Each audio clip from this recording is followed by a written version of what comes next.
जी अस्सलाम वालेकुम। पिछला जो वीडियो था उसको आप पहले देख लें ताकि ज़्यादा समझ में आए कि क्या टॉपिक चल रहा है। ओके, और ये पार्ट 2 है उसका। मैं ज़्यादा अपलोड नहीं करूँगा क्योंकि मेरे पास हमको प्रिपरेशन में एग्जाम करना है। ओके, उसके बाद मैं वीडियो अच्छा से बहुत तेज़ी से अपलोड करूँगा। बस आप मेरे सब्सक्राइबर को बढ़ाते जाइए। एक बिलीव कीजिए, मैं ऐसा कंटेंट दूंगा ना, मुझसे गलती भी हो सकती है कहीं भी कुछ चीज़ में, मैं उसके लिए माफ़ी चाहता हूँ। लेकिन जो कंटेंट मैं दूंगा ना, मैं बहुत सारे चैनल में नहीं देखा हूँ कंटेंट, क्योंकि ये जो ग्रामर कम्प्लेक्स मामला है तो मैं उसको भी डील करूँगा। ठीक है, सच वाला जैसा। ओके, तो चलते हैं। उनका जो पॉइंट था मैंने उसको एक्सप्लेन कर दिया क्लियर कि उनका आदत क्या है कि गलत मीनिंग चढ़ाना हर चीज़ के ऊपर। और कुरान का एक वर्स है जिसमें कुरान कहता है कि जो भी हमारे आयतों का उल्टा मीनिंग चढ़ाएगा उसको मैं जहन्नम की आग में डालेंगे, कुछ इस तरह का है। मुझे अभी वर्स याद नहीं है, लेकिन वो कुरान में है, इतनी मेरे को मालूम है। ओके, दूसरी पॉइंट मैंने बात की कि देखिए, कुरान को समझना है तो आपको कुछ पॉइंट को कंसिडर करना पड़ेगा। ठीक है, कुरान कहता है सूरा 16 वर्स नंबर 44 में कि अगर आपको कोई डाउट है तो चल जाइए आपके पास, जो आप पूरा कुरान आपको एक्सप्लेन कर दें। कुरान को मैं वर्स दिखाना चाहता हूँ। ठीक है, कुरान को समझना है तो सबसे पहले आपको कुरान का एक वर्स को जो उस मैटर पे बात हो रहा है दूसरे वर्स से मिलाना पड़ेगा जो उसी मैटर पे बात हो रहा है। दूसरा क्या, आपको हदीस को लाना पड़ेगा। ठीक है, हदीस को लाने के लिए एक वर्स है सूरा 16 वर्स 44 में लिखा हुआ है कि with clear proofs and written ordinances we revealed to you. अब यू कौन है प्रॉपर, जब बोलेंगे तो ये जो है ना, क्या बोलते हैं, सच वाला हमको बोलते हैं कि हमको नहीं मालूम कौन है यू। ठीक है, हम बोलते हैं कि ठीक है नहीं मालूम है, एटलीस्ट इतना तो बोला जा रहा है कि यू के पास जाओ, यू द मैसेज। ठीक है, दैट यू मेक क्लियर, ताकि आप क्लियर कर दे to the people what has send down. You make clear to the people what was send down to them and they might give them। आप clear कर दे चीज़ों को जो उनके लिए भेजा गया है। तो जो बोला जा रहा है प्रॉपर मोहम्मद चीज़ों को एक्सप्लेन कर दे कुरान में, आपको कोई प्रॉब्लम है समझने। ठीक है, आप क्लियर कर दें उन चीज़ों को। इससे पता चल रहा है कि एक्सप्लेनेशन पाने के लिए आपको प्रॉपर मोहम्मद के पास जाना पड़ेगा। तो यू का नाम चलिए, इनके हिसाब से हम बोलते हैं कि नहीं मालूम, क्योंकि जब अंगली सीधी सीधी से नहीं निकलती है ना अंगली घी, तो बोलते हैं ना अंगली टेढ़ी करनी पड़ती है। तो यू पास जाएंगे तो उनका बहुत सारा हदीस है, मैं वहाँ देखूंगा कि वो किस तरह से चीज़ों को इंटरप्रेट किए हैं जो वर्सेस को कुरान का, मुझे उसी तरह से लेना पड़ेगा। ओके, थर्ड हम क्या करेंगे, हिस्ट्री भी देखेंगे कि किस समय ये बहस नाजिल हो रहा था, ताकि हम ज़्यादा अच्छी तरह से समझ सकें। ठीक है, ये इंटरप्रिटेशन का तरीका है किसी वर्स का कुरान का। ओके, उसके बाद हमको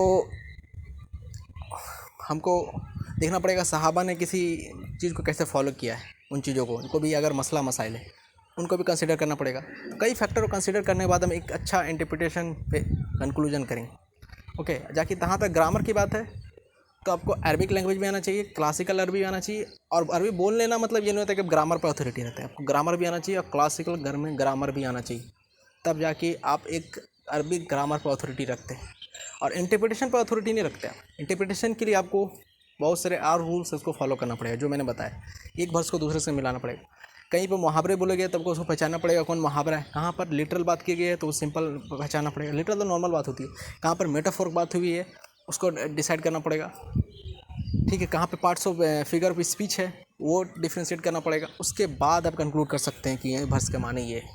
ठीक है, तो इतने फैक्टर को कंसिडर करेंगे तब जाके आप एक अच्छा इंटरप्रिटेशन कर सकेंगे। जब इतना चीज़ जानेंगे ग्रामर, तो अब अच्छा अरबिक ग्रामर जानते हैं, तब जाके आप बेस्ट कर सकते हो। वो भी बेस्ट करेंगे, उसके लिए भी अल्लाह के लिए बोलना, अल्लाह नोज़ द बेस्ट, अल्लाह जानते हैं सबसे बेस्ट आंसर इसका। ओके, तो मैंने वर्स दिखा दिया सूरा 16 वर्स 44, इसमें ये लिखा हुआ है। ओके, तो मैं क्या बोल रहा था, सचवाला जी का अभी एक मैं वीडियो दिखाऊंगा, क्योंकि मैंने उनको बोला था कि टिट फॉर टैट करने हमको भी आता है। ओके, आप ही नहीं कर सकते। इसमें एक आदमी आता है जो कहता है कि एक्स मुस्लिम है, और लास्ट में वो बोलता है क्या मौलवी लोग शो को नहीं देखते। तो उसमें रिस्पांस में सचवाला जी क्या बोलता है कि अभी सूरज तो निकलने का बात कर रहा है, जबकि वो उस वर्ष में सूरज निकलना एक फिगर ऑफ स्पीच और मेटाफोर की तरह लिया गया है। लेकिन मैं इसी चीज़ को इनके कभी शो में जाऊँगा उठाऊँगा, क्योंकि ये जो आदमी है ना अपना बारे में इस चीज़ को भूल जाएगा। देखना क्या बोल रहा है। देखते होंगे क्या वीडियो?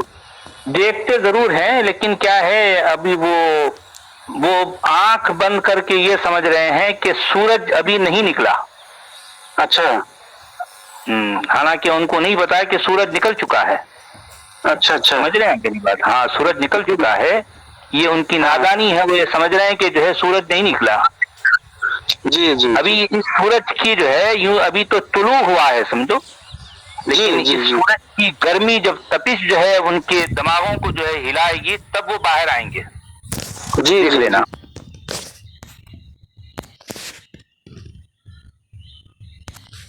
जी देखिए, अब ये क्या बोला, अभी आंख बंद करके सूरज निकल चुका है, ये जो बात बोला, ये तो एक तरह से मेटाफोर की बात बोला। अब हम इसमें उल्टा मीनिंग चढ़ा देंगे। हम पूछेंगे इनसे, कब मुसलमान आंख बंद किया था? मैं भी निकाल सकता हूँ। आप सूरज निकलने का बाद एक बार बोलता है कि मुसलमान इस बात को दांत से पकड़ लेते हैं, किसी भी बात को, तो दांत से कब मुसलमान बात को पकड़े हैं?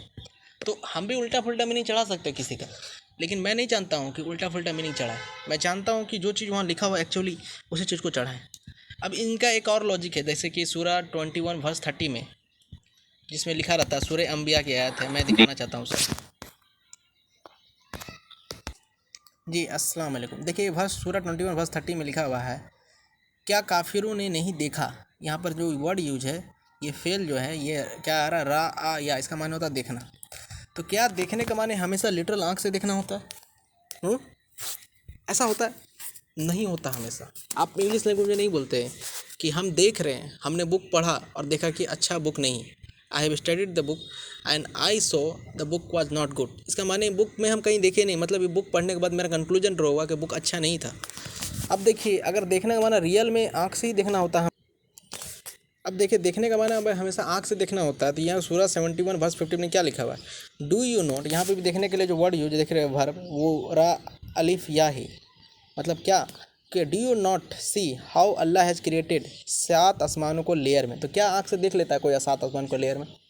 तो क्या आँख से देखना ही होता है अरबी हर बार? अब बाइबल में पढ़ेंगे, जॉन चैप्टर 14 वर्स 9 में लिखा हुआ है, जीसस कहते हैं कि इफ़ यू सीन मी, अगर आप मुझे देख लिया, सीन द फादर। तो क्या लिटरल देखने की बात कर रहे हैं? कोई भी आदमी जीसस को देख लेगा, फादर को देख लेगा। जीसस तो ज़मीन पे थे और फादर तो आसमान पे थे, तो दोनों को कैसे देख सकता है आदमी जब उसको देख लिया? तो देखने का माने होता है जानना भी होता है। तो जब कुरान बात कर रहा है क्या ज़मीन आसमान जुड़े हुए थे देखा था, इसका माने है क्या, काफिर नहीं जानते कि जब ज़मीन आसमान जुड़े हुए थे, उसका माने वह जानते नहीं है। क्या काफिर नहीं जानते कि जब ज़मीन आसमान जुड़े हुए थे? क्या नहीं जानते वो? तो यहाँ पर जानने की तरह मीनिंग आएगा, समझे? तो ये इंटरप्रेट इसी तरह से चीज़ों को करते हैं। तो मैं बोलता हूँ कि भैया आप इंटरप्रेट कीजिए। अब बोलिए कि अब बोलता है कि कैसे हम जाने, कहाँ जानने का मीनिंग लेंगे, कहाँ देखने का मीनिंग लेंगे। तो मैं उनको यही कंक्लूजन ड्रॉ करेंगे, जो चीज़ मुमकिन ही नहीं देखना उसको क्या समझेंगे आप? जानने का ही मीनिंग मिलेंगे ना। अजीब तरह का बात करते हैं। तो फिर भी अगर 2 इंटरप्रिटेशन है तो मैं क्या बोलूँगा, भैया आप उस तरह से इंटरप्रेट कीजिए, मैं इस तरह से इंटरप्रेट करता हूँ। आपका मर्जी, जिस तरह से भी कर सकते हैं। मैं क्या कर सकता हूँ? आपको गलत इंटरप्रेट करें, गलत कर सकते हैं, मैं तो आपको नहीं रोक सकता हूँ। जब 2 इंटरप्रिटेशन आप भी उस तरह कर सकते हैं, मैं तो नहीं बोल सकता। इसका आपका क्या लॉजिक है कि हर चीज़ में गलत मीनिंग चढ़ाना? यहाँ ये वर्स के चलिए छोड़िए, बहुत सारे वर्सेस को मैं देखता हूँ आप हमेशा उल्टा मीनिंग चढ़ाते हैं किसी भी चीज़ का। तो अब चलता हूँ कुछ पॉइंट जो कल अराइज किए थे, जिसमें बोले थे कि जो प्रॉफिट मोहम्मद है ना, वो पास्ट टेंस में, उसके लिए सूरा 33 वर्स 40 के लिए थे वर्सेस, ठीक है? तो चलता हूँ मैं सूरा 33 वर्स 40 में। जी अस्सलाम वालेकुम। सूरा 33 40 में जिसमें लिखा हुआ है कि मोहम्मद नहीं है आप में से किसी के बाप। यहाँ पर जो काना फेल है, वर्ब है, क्रिया है, जो बोले आप, ठीक है? और ये जो काना फेल है, ये बोल रहे हैं कि इसको यहाँ पर काना पास्ट टेंस में है, इनका कहने का मतलब है। इसी वजह से यहाँ पर ट्रांसलेशन डंडी मारा है। जितना ट्रांसलेशन है वो अपना अकीदा घुसा देता है, कोई भी सही से ट्रांसलेट नहीं करता। मुझे लगता है कि ट्रांसलेशन में क्या मुस्लिम सिर्फ ट्रांसलेट करता है, गैर मुस्लिम ट्रांसलेट करता है, ठीक है?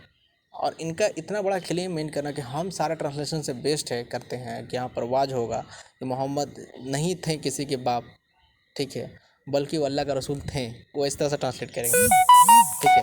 उनका कहने का मतलब है। अब देखिए ये आदमी का जो लॉजिक है ना, गजब का लॉजिक है भाई। मुझे लगता है कि ये आदमी कितना हद तक अरबी पढ़ा है मुझे मालूम नहीं। बोलता 30 साल अरबी में दिया हूँ। मैं बताऊँ अभी 6 मंथ या 4 मंथ से अरबी सीख रहा हूँ। एटलीस्ट ये सब चीज़ को जानना चाहिए इनको, क्या कि इतना पढ़ने के बाद भी अगर इस तरह चीज़ नहीं जानते। अब देखिए इसके बाद क्या लिखा हुआ कुरान में, वो कान अल्लाह बेकुल्ले सईन अलीम। अब देखिए यहाँ पर जो ट्रांसलेशन है लास्ट में क्या है, और Allah ever is Allah all things knowing. अब यहाँ पर काना है, इसका माने क्या होगा? अल्लाह हर चीज़ को जानने वाला था। इनके हिसाब से तो था ही होगा ना। अरे भाई क्या आदमी है भाई। होता क्या है ना, जैसे कि इसका मैं समझाता हूँ कि यहाँ पर देखिए, गाय दूध देती है, ये सेंटेंस अगर आप इंग्लिश में बोलेंगे ना कोई आदमी ये सोचेगा कि फ्यूचर में भी देती है और पास्ट में भी देती है। लेकिन अरबिक लैंग्वेज में होता क्या है ना कि कोई चीज़ अगर पास्ट में बोला जाता है ना वो बेस फॉर्म होता है, हमेशा नहीं होता है, बहुत टाइम होता है 90%। और साथ में होता क्या है ना कि जो लैंग्वेज जो लिखा गया ना क्लासिकल लैंग्वेज उस टाइम जो है ना चीज़ें बहुत कॉम्प्लेक्स था ग्रामर के रूप में। मतलब ग्रामर मतलब एक तरह से डिफाइन नहीं किया गया था, ठीक है। ग्रामर एक डिफाइन बाद में हुआ कि इस तरह का रूल्स रेगुलेशन है, ठीक है। तो कोई आदमी आज ग्रामर सीख लेगा और उस बेसिस पे जज करेगा कि कुरान जो है ना इसमें ये कंट्रडिक्शन है, यहाँ पर मिस्टेक है, ये नहीं हो सकता है क्योंकि उस समय कोई ग्रामटिकल रूप से तैयारी नहीं हो गया था कुरान का। और इसके लिए आप एक वीडियो देख सकते हैं नुमान अली खान का, ठीक है। और बाद में आके कोई बोले कि ये चीज़ सही है, ये चीज़ नहीं है। इसी तरह जो बिब्लिकल हिब्रू है ना उसके साथ भी यही चीज़ है, प्रॉब्लम नहीं है। बहुत शुक्र मनाइए कि जो कुरान का अरबिक है ना वो एटलीस्ट ट्रांसलेट करके पहुँचा जाता है।